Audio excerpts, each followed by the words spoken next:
firman Tuhan dan Roh Kudus. Rohlah yang memberi hidup, daging sama sekali tidak berguna. Perkataan-perkataan yang kukatakan kepadamu adalah roh dan hidup.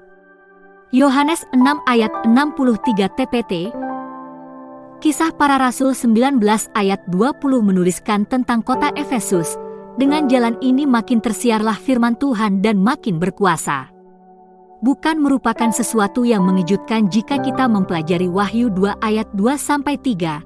Rasul Yohanes dalam pewahyuan ilahi menyingkapkan keadaan gereja Efesus yang jemaatnya begitu rohani.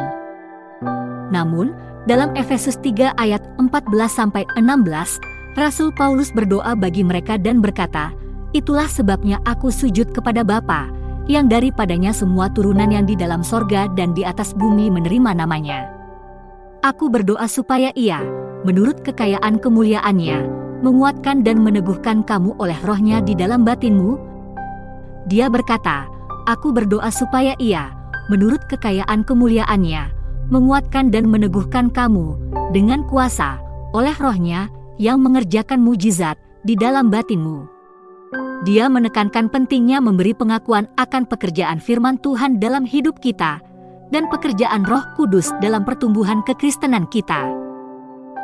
Versi yang lain mengatakan diperkuat dengan keunggulan oleh Roh Kudus dalam manusia rohanimu, agar engkau mengetahui firman Tuhan tidak hanya di akal pikiran namun juga bekerja oleh Roh Kudus dalam hidupmu. Dia berbicara tentang kekuatan firman Tuhan dan Roh Kudus yang bekerja menurut kehendak sempurna Allah dalam hidupmu agar kehidupan kekristenanmu menjadi efektif dan terbukti. Mari kita berdoa. Bapa terkasih, perkataanku merupakan demonstrasi dari Roh Kudus dan kuasa.